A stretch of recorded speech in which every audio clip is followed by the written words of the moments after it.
প্রিয় শিক্ষার্থীবৃন্দ, আশা করি প্রত্যেকে ভালো আছে। Rangpur ideal institute of technology Rangpur কর্তৃক আয়োজিত আজকের এই অনলাইন ক্লাসে স্বাগত। আমি Mohammad Hasanur Rahman, junior instructor, non-tech. আজকে আমি যে বিষয় নিয়ে আলোচনা করব সেটি হলো বাংলা। বিষয় কোড 65711। আজকে বাংলা প্রথম অধ্যায়ে ভাষা ও বাংলা ভাষার উৎপত্তি সম্পর্কে আলোচনা করব। তো ভাষা ও বাংলা ভাষার উৎপত্তি সম্পর্কে আলোচনা করতে গেলে প্রথমে জানতে হবে ভাষা কি, ভাষার কাজ কি, ভাষা কিভাবে সৃষ্টি হলো এ সম্পর্কে জানতে হবে। ভাষা মানুষের শ্রেষ্ঠ আবিষ্কার, অর্থাৎ এই ভাষাটা মানুষই সৃষ্টি করেছেন। আদিমকালে মানুষ কথা বলতে পারতো না, মানুষের কোনো ভাষা ছিল না। মানুষ তার মনের ভাব, অনুভূতিগুলো আকার, ইশারা, ইঙ্গিতের মাধ্যমে প্রকাশ করত। পরবর্তীতে মানুষের চিন্তাধারা, গবেষণা ইত্যাদির ফলে মানুষ ভাষাকে আয়ত্ত করে ফেলেছে। প্রথম দিকে ভাষার শব্দভাণ্ডার ছিল অল্প, পরবর্তীকালে নানা ধরনের গবেষণার ফলে ভাষা উন্নত থেকে উন্নত হয়েছে। আর এই ভাষাটা হলো মানুষেরই শ্রেষ্ঠ আবিষ্কার। এখন আমরা জানবো যে ভাষার কাজ কি, অর্থাৎ কি কাজে ভাষা ব্যবহার করা হয়ে থাকে। মানুষ চিন্তাশীল প্রাণী। যতগুলো প্রাণী সৃষ্টি হয়েছে তার মধ্যে মানুষ হচ্ছে সবচেয়ে চিন্তাশীল প্রাণী। মানুষ এই চিন্তাধারা থেকে মানুষ নানা কিছু অনুভূতি সৃষ্টি করে বা অনুভূতি লাভ করে। মানুষ এই অনুভূতিগুলো অন্যের কাছে প্রকাশ করার জন্য একটি মাধ্যম লাগে, একটি প্রক্রিয়া লাগে বা বাহন লাগে। এই বাহন বা এই মাধ্যমটি হলো ভাষা, অর্থাৎ মানুষ তার মনের ভাব, মনের অনুভূতি ভাষার মাধ্যমে প্রকাশ করে। এখন আমরা জানবো ভাষা কি বা ভাষা কাকে বলে। ভাষা ভাষা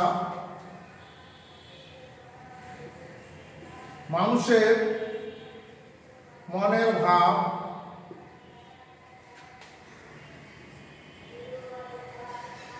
প্রকাশ করার জন্য বাকযন্ত্রের সাহায্যে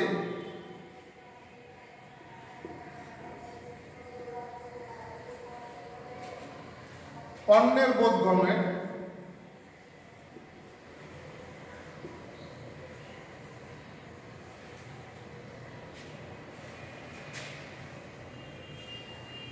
অর্থবোধক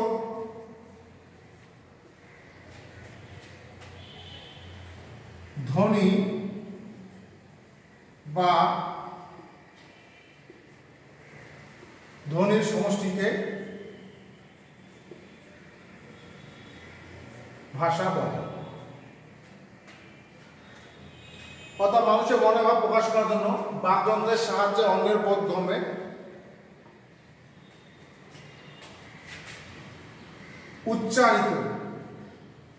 উচ্চারিত অর্থবোধক ধ্বনি বা ধ্বনি সমষ্টিকে ভাষা বলে। তাহলে আমরা ভাষা কাকে বলে?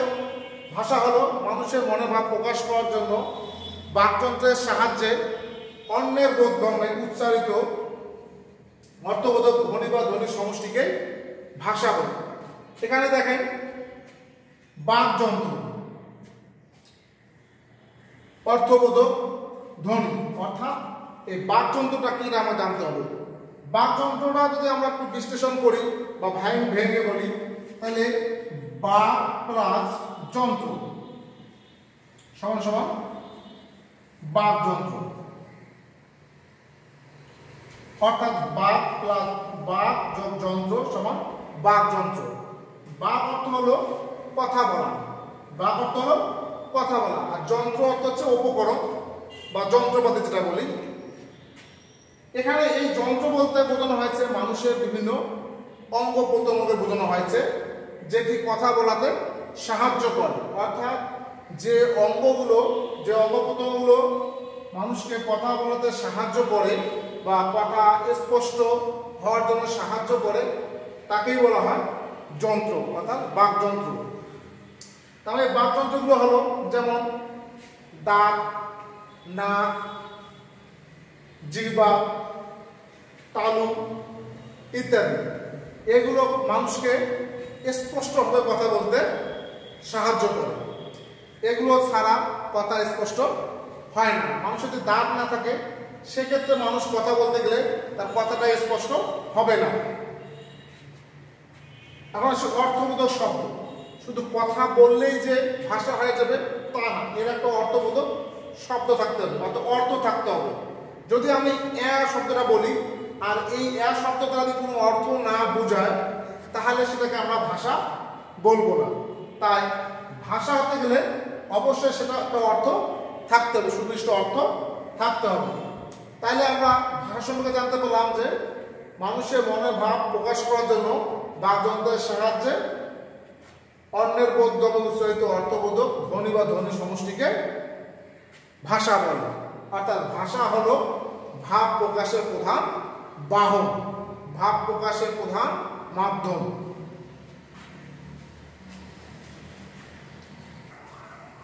প্রিয় শিক্ষার্থীবৃন্দ, আমরা জানতে পারলাম ভাষা কি, ভাষা কাকে বলে, ভাষা কাজ কি।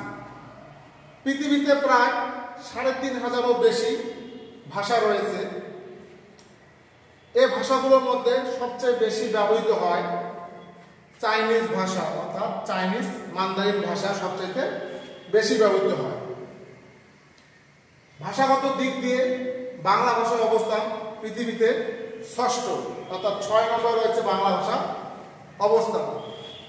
এখন আমরা জানবো বাংলা ভাষার উৎপত্তি, অর্থাৎ বাংলা ভাষা কিভাবে উৎপত্তি লাভ করছে সে সম্পর্কে আমরা এখন জানবো ছকের মাধ্যমে। ভাষাবিজ্ঞানের মতে খ্রিস্টপূর্ব ৫,০০০ বছর পূর্বে তথা এখন হতে প্রায় ৭,০০০ বছর পূর্বে ইন্দো ইউরোপীয় নামক ভাষা চালু ছিল। এই ইন্দো ইউরোপীয় নামক ভাষা থেকেই আমাদের আজকে এই ভাষা বাংলা ভাষা উৎপত্তি লাভ করেছে। বাংলা ভাষার উৎপত্তি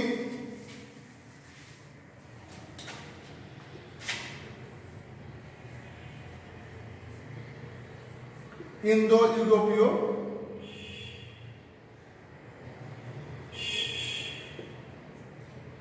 বাংলা ভাষা উৎপত্তি লাভ করছে ইন্দো ইউরোপীয় ভাষাগোষ্ঠী থেকে। অর্থাৎ আজ থেকে ৭,০০০ বছর পূর্বে পশ্চিম ইউরোপ এবং পূর্ব ভারতীয় উপমহাদেশে এই অঞ্চলগুলোতে ইন্দো ইউরোপীয় নামক ভাষাগোষ্ঠী ছিল, ভাষা চালু ছিল। আর এই ইন্দো ইউরোপীয় ভাষা থেকে বাংলা ভাষা উৎপত্তি লাভ করছে। পশ্চিম ইউরোপীয় এবং পূর্ব ভারতীয় বা পূর্ব ইন্ডিয়ার যে সকল অঞ্চলে বা এই অঞ্চলগুলোতে যতগুলো ভাষা সৃষ্টি হয়েছে বা যতগুলো ভাষা হয়েছে, এই ভাষাগুলো অধিকাংশ ভাষায় ইন্দো ইউরোপীয় ভাষাগোষ্ঠী থেকে সৃষ্টি হয়েছে, উৎপত্তি লাভ করেছে।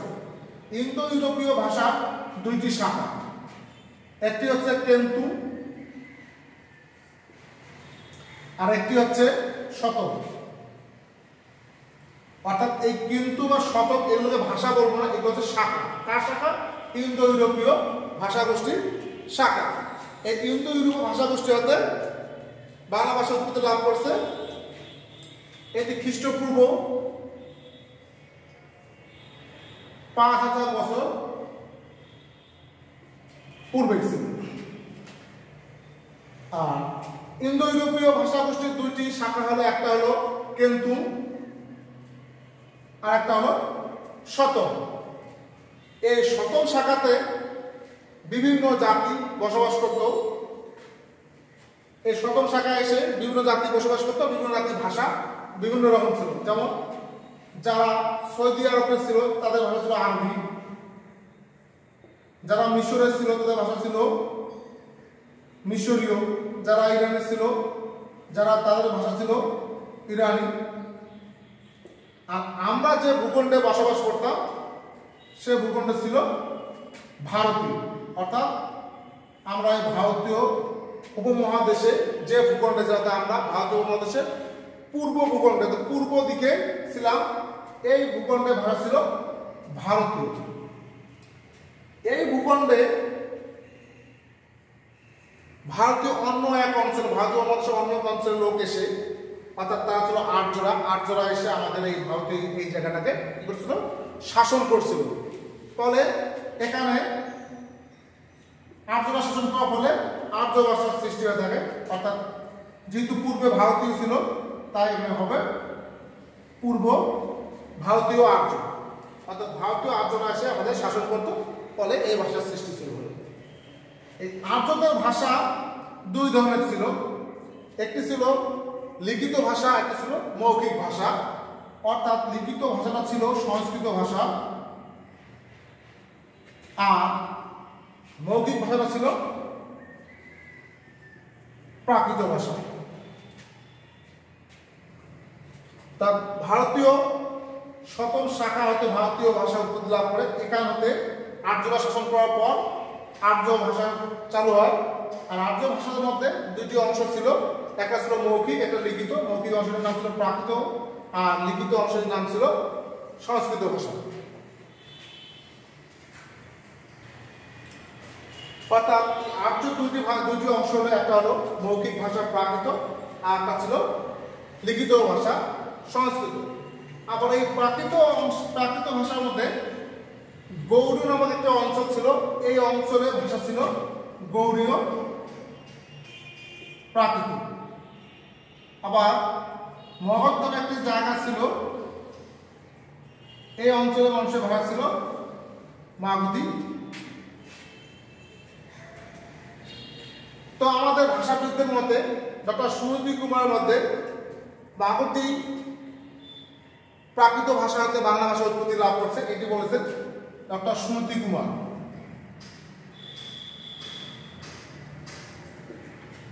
এর উৎপত্তি 10ম শতাব্দীতে। তার মধ্যে হচ্ছে বাংলা ভাষা উৎপত্তি লাভ করেছে 10ম শতাব্দীতে মাগধী প্রাকৃত ভাষা থেকে। অপরদিকে ডক্টর মোহাম্মদ শহীদুল্লাহ বলেন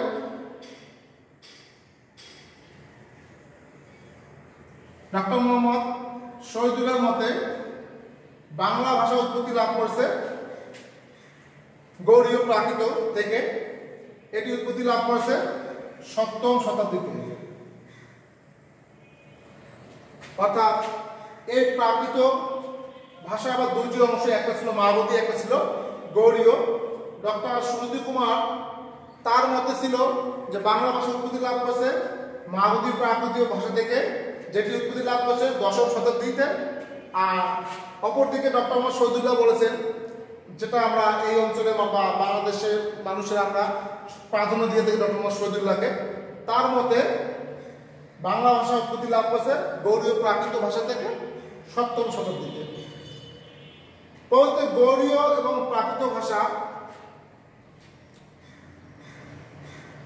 গৌড়ীয় প্রাকৃত ভাষা মিশ্রণের ফলে, অর্থাৎ একটু মিশ্রণের ফলে লাভ করে অপ্রবংশ ভাষা। একটু বিকৃতি লাভ করে, গৌড়ীয় প্রাকৃত ভাষা অর্থাৎ মিশ্রণ হয় বা বিকৃত হয়, একটি ভাষা লাভ করে অপরিবংশ ভাষা থেকে সরাসরি লাভ করে বঙ্গ কামরূপী ভাষা।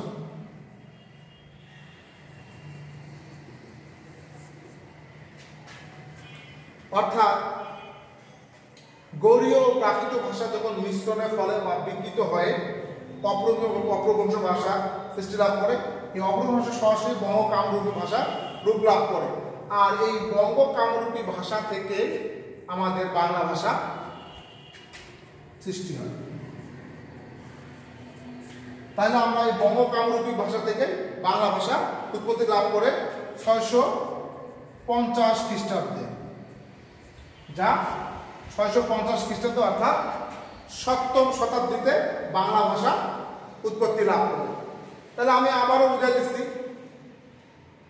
খ্রিস্টপূর্ব 5000 বছর পূর্বে অর্থাৎ এখন থেকে 7000 বছর পূর্বে ইন্দো ইউরোপীয় নামক ভাষা চালু ছিল, অর্থাৎ পশ্চিম ইউরোপীয় এবং পূর্ব ইন্ডিয়া পূর্ব ভারতীয় এই অঞ্চলগুলো যতগুলো ভাষা ছিল অধিকাংশ ভাষা ইন্দো ইউরোপীয় ভাষা হতে উৎপত্তি লাভ করে। এই ইন্দো ইউরোপীয় ভাষার আবার দুটি শাখা রয়েছে, একটি হলো কিন্তু, অপরটি হলো শতম।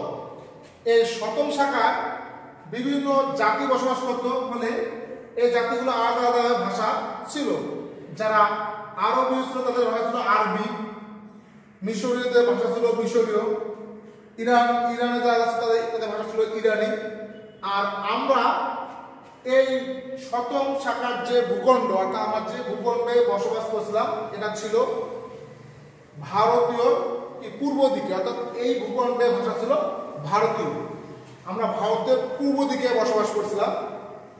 আর এই ভূখণ্ডে আর্য নামক এক জাতি এসে শাসন করার ফলে এই ভারতীয় ভাষা থেকে ভারতীয় আর্য ভাষা লাভ করে। পরবর্তীতে এই ভারতীয় আর্য ভাষা এর আবার দুটি রূপ ছিল, একটা লিখিত রূপ ছিল আর একটা ছিল মৌখিক রূপ। অর্থাৎ এটা ছিল মৌখিক রূপ, এটা ছিল লিখিত রূপ। লিখিত রূপটাকে আমরা বলছিলাম সংস্কৃত ভাষা, আর মৌখিক রূপটাকে বলছিলাম প্রাকৃত ভাষা। এই প্রাকৃত ভাষাটা থেকে বাংলা ভাষা উৎপত্তি লাভ করেছে। এই প্রাকৃত ভাষা গৌড় অঞ্চলে, যে গৌড় নামে একটা অঞ্চল ছিল, এই অঞ্চলে প্রাকৃত ভাষার নাম ছিল গৌড়ীয় প্রাকৃত। আর মাগধ নামে একটি অঞ্চল ছিল, এই অঞ্চলে এর নাম ছিল মাগধী প্রাকৃত অংশ। ডক্টর মোহাম্মদ শহীদুল্লাহর মতে বাংলা ভাষা উৎপত্তি লাভ করেছে মাগধী প্রাকৃত ভাষা হতে, যেটি ছিল 10ম শতাব্দীতে উৎপত্তি লাভ করে। অপরদিকে ডক্টর মোহাম্মদ শহীদুল্লাহ বলেন বাংলা ভাষা উৎপত্তি লাভ করে গৌড়ীয় প্রাকৃত ভাষা থেকে 7ম শতাব্দীতে। অর্থাৎ সুনীতি কুমার বলেছেন বাংলা ভাষা উৎপত্তি লাভ করেছে 10ম শতাব্দীতে মাগধী প্রাকৃত ভাষা হতে। অপরদিকে শহীদুল্লাহ বলেছেন বাংলা ভাষা উৎপত্তি লাভ করেছে 7ম শতাব্দীতে গৌড়ীয় প্রাকৃত ভাষা থেকে।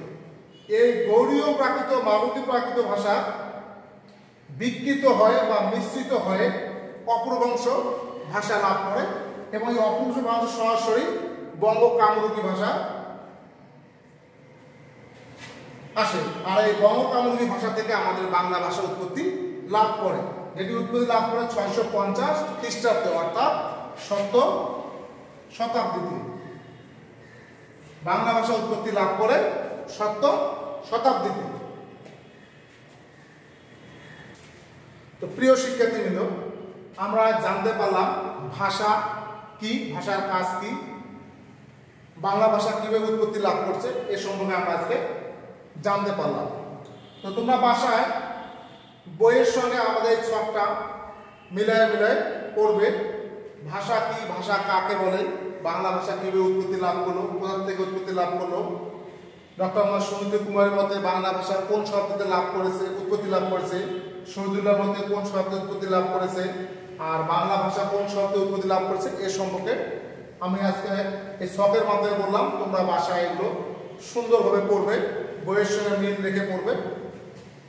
আজকে এই পর্যন্তই, পরবর্তী ক্লাসে আবারও দেখা হবে। আল্লাহ হাফেজ।